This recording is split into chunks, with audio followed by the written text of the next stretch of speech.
Hello students, मैं doctor Shweta Jamshedpur workers college इतिहास विभाग से आज मैं सेमेस्टर 5 का पेपर लेकर आई हूँ। डीएससी 2 का पेपर भारत में महिलाओं के क्या योगदान रहे हैं भारत के स्वतंत्रता संग्राम में या फिर भारत राष्ट्र को बनाने में, यही आपका पेपर है। इसके बारे में मैं पहले भी कई महिलाओं की चर्चा कर चुकी हूँ और आज फिर मैं उन्हीं में से एक महिला की चर्चा करने जा रही हूँ, जिनका नाम है पंडिता रमाबाई। पंडिता रमाबाई कौन थी? पंडिता रमाबाई वो महिला थी जिन्हें 1911 ईस्वी में ब्रिटिश सरकार ने कैसरे हिंद की उपाधि दी थी। पंडिता रमाबाई भारत की एक बहुत ही विदुषी महिला थी, साथ ही साथ वह एक महान समाज सुधारक थी। महिलाओं के उत्थान के लिए उन्होंने जो काम किया वह आज तक सब याद करते हैं। महिलाओं के उत्थान के लिए वो सिर्फ भारत में ही नहीं बल्कि विदेशों में भी गईं और वहाँ पर उन्होंने 1981 ईस्वी में भारत में आर्य महिला सभा की स्थापना भी की और अमेरिका में उन्होंने रमाबाई एसोसिएशन की स्थापना की, जिससे वहाँ के लोगों ने 10 वर्षों तक भारत के विधवा आश्रम को सहायता देने का वचन लिया। तो आइए हम सुनते हैं, चर्चा करते हैं कि पंडिता रमाबाई कौन थी और उन्होंने क्या क्या काम किए। पंडिता रमाबाई का जन्म 23 अप्रैल 1858 ईस्वी को कर्नाटक के मैसूर जिले में हुआ था। उनके पिता का नाम अनंत शास्त्री डोंगरे था। उनके पिता संस्कृत के बहुत ही महान ज्ञाता थे। उनकी माता एक घरेलू महिला थी। उनके पिता की 2 ही संतानें थीं। दोनों संतानें लड़कियां थीं। उन्हीं में से एक थी रमाबाई। रमाबाई के बचपन का नाम रमाबाई डोंगरे था। रमाबाई शुरू से ही मेधावी छात्रा थीं। चूँकि उनके पिता धार्मिक प्रवृत्ति के थे, परंतु फिर भी उन्होंने कभी भी बेटे और बेटियों में फर्क नहीं किया। उस समय स्त्री शिक्षा हर महिला के लिए सुलभ नहीं थी, लेकिन उनके पिता ने अपनी दोनों बच्चियों को पूरी तरह से स्त्री शिक्षा यानी कि उन्हें शिक्षित किया। रमाबाई चूँकि बहुत ही मेधावी थी, इसीलिए 12 वर्ष की उम्र में ही वो संस्कृत की बहुत ही अच्छी ज्ञाता बन गई। उन्होंने लगभग 20,000 श्लोकों को याद कर लिया था। संस्कृत में उन्हें काफ़ी महारत हासिल हो चुकी थी। इसीलिए वेद हो, पुराण हो या सारी चीज़ों को उन्होंने अपने आप में इस तरह से समाहित कर लिया था कि वह उन्हें बहुत ही अच्छे ज्ञान की प्राप्ति हुई थी। इसीलिए 22 वर्ष की उम्र में उन्हें पंडिता की उपाधि दी गई और उनका नाम पंडिता रमाबाई हो गया। पंडिता रमाबाई अपने देश में हर जगह घूमती थी, इसलिए उन्हें हिंदी के अलावा 7 भाषाओं का भी ज्ञान था, जिसमें कन्नड़, मराठी, हिंदी, बांग्ला इत्यादि भाषाओं को वह अच्छी तरह से बोल पाती थी। लेकिन उनका जीवन इतना सहज नहीं था और भारत में अकाल पड़ने के कारण उनके पिता अनंत शास्त्री और उनकी माता और बहनों की मृत्यु हो गई। बहनों की मृत्यु हो जाने के बाद पंडिता रमाबाई चली गई कलकत्ता। कलकत्ता जाने के बाद वहाँ पर उनकी मुलाकात हुई बिपिन बिहारी मेधावी से। बिपिन बिहारी मेधावी एक कायस्थ जाति के थे। तो इन दोनों की मुलाकात हुई और इन दोनों ने विवाह करने का फैसला लिया। क्योंकि ये ब्राह्मण परिवार से आती थीं और रूढ़िवादी परिवार था इनका, इसलिए इस दूसरी जाति के लड़के के साथ विवाह करने के लिए पुरजोर इनके परिवार और लोगों ने, समाज ने पूरी तरह से कोशिश की कि यह विवाह न हो, परंतु किसी भी तरह का प्रभाव पंडिता रमाबाई के ऊपर नहीं पड़ा और उन दोनों ने विवाह कर लिया। उसके बाद वे असम के सिलचर में चली गईं और वहाँ उन्हें एक पुत्री रत्न की प्राप्ति हुई। उस पुत्री का नाम उन्होंने मनोरमा रखा।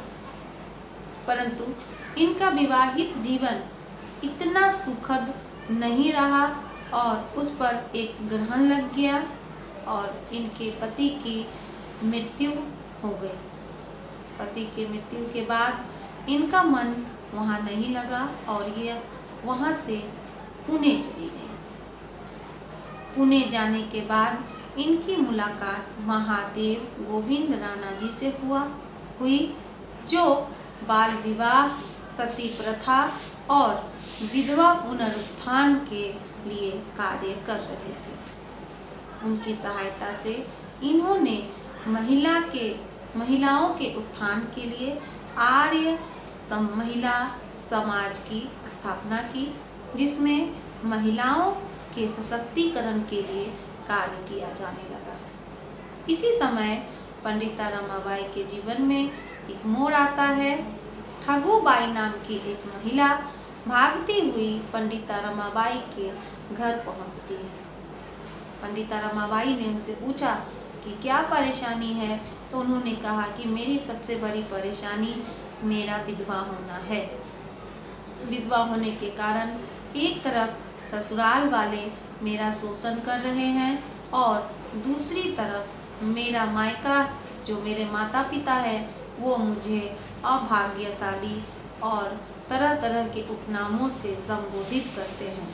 वो मुझे अपने घर नहीं रखना चाहते हैं, इसलिए ना तो मैं अपने पिता के घर जा सकती हूँ और ना तो मैं अपने ससुराल ही जाना चाहती हूँ। ठगूबाई की इस घटना के बाद पंडिता रमाबाई को गहरा आघात लगा। उन्होंने यह निश्चय किया कि संपूर्ण भारत में बहुसंख्य विधवा महिलाएं हैं, उनका जीवन किस तरह से गुजर रहा होगा, उनके साथ कितना अमानवीय व्यवहार किया जा रहा होगा, उनकी दुर्व्यवस्था के लिए वह हमेशा यह प्रयास करती रही। उन्होंने यह निश्चय किया कि मैं जब तक प्रयास करती रहूँगी, जब तक कि मैं इन महिलाओं को पूरी तरह से स्वावलंबी और आत्मनिर्भर नहीं बना दूँ। फिर वह वहाँ से इन्हीं सब कार्य के लिए, प्रशिक्षण के लिए वहाँ से इंग्लैंड चली गई। इंग्लैंड जाने के बाद वहाँ पर इन्होंने संस्कृत भाषा की प्रोफेसर वहाँ पे बनी। इसके बाद वह अमेरिका चली गई। अमेरिका में उस समय नई शिक्षा पद्धति लागू हुई थी, जिसका इन्होंने गहन अध्ययन किया और किंडरगार्टन के नवीन शिक्षा पद्धति के किताबों को इन्होंने मराठी में अनुवाद किया और उससे कुछ राशि इकट्ठा कर ली, परंतु यह राशि उतनी ज़्यादा नहीं थी कि वह भारत में इन महिलाओं के लिए कुछ काम कर सके। इसलिए उन्होंने अमेरिका में लोगों के साथ मिलकर चंदा इकट्ठा करना शुरू किया और उन्हें इतनी राशि मिल गई कि वह भारत में एक विधवा आश्रम खोल पाए। उसके बाद वह फिर से भारत लौटी और वह ईसाई धर्म से इतनी ज़्यादा प्रभावित हो गई थी कि उन्होंने अपना धर्म छोड़कर ईसाई धर्म को अपना लिया और उन्होंने भारत में शारदा आश्रम की स्थापना की। शारदा आश्रम वह आश्रम था जिसमें निसहाय, असहाय विधवा महिलाओं को पूरी तरह से आत्मनिर्भर और स्वावलंबी बनाया जाता था। यद्यपि शारदा आश्रम का बहुत सारे लोगों ने विरोध भी किया। कई तरह के आरोप पंडिता रमाबाई पे लगाए गए, मगर पंडिता रमाबाई गुलाम भारत की स्वतंत्र विचारों की वह महिला थी जिनके हौसलों को कोई भी तोड़ नहीं सका। बाल विवाह हो या सती प्रथा हो या विधवाओं का पुनरुत्थान हो, इसके लिए उन्होंने जो कार्य किया वह सराहनीय है। पूरा विश्व भी पंडिता रमाबाई के महिला उत्थान के योगदानों को आज भी याद करता है। यूरोप के चर्च में 5 अप्रैल को फीस्ट डे के नाम से पंडिता रमाबाई को याद किया जाता है। पंडिता रमाबाई सीवियर ब्रोंकाइटिस नामक बीमारी से ग्रसित थी और इस बीमारी के आलम में भी वह पूरी तरह से समाज सेवा के प्रति समर्पित थी। कहीं भी हो, पूरे देश को घूमना हो या कहीं भी, वह इन स्त्री शिक्षा और स्त्री उत्थान के लिए हमेशा प्रयासरत रहती थी। सीवियर ब्रोंकाइटिस के कारण ही अप्रैल 1922 ईस्वी को उनका देहांत हो गया और इस तरह जिस समय 19वीं शताब्दी में हमारे देश में जिस समय राजा राम मोहन राय हो या फिर ईश्वर चंद्र विद्यासागर हो, जो नारी उत्थान, स्त्री शिक्षा, विधवाओं के लिए जो कार्य कर रहे थे, उन्हीं के साथ कंधे से कंधा मिलाकर पंडिता रमाबाई का भी नाम हम लेते हैं, क्योंकि पंडिता रमाबाई ने नारियों के उत्थान के लिए, महिलाओं के सुधार के लिए, विधवाओं की दुर्दशा को देखते हुए उनके सुधार के लिए जो कार्य किए वह बहुत ही अतुलनीय है। बहुत उस समय के लोग जब औरतों को घर से बाहर भी नहीं निकलने देते थे, उस समय पंडिता रमाबाई ने संस्कृत की भाषा में महारत हासिल की और पंडिता और सरस्वती जैसी उपाधियों को उन्होंने लिया। और इतना ही नहीं, ब्रिटिश सरकार ने भी उनकी उपलब्धियों को देखते हुए उन्हें 1921 में कैसरे हिंद की भी उपाधि दी थी।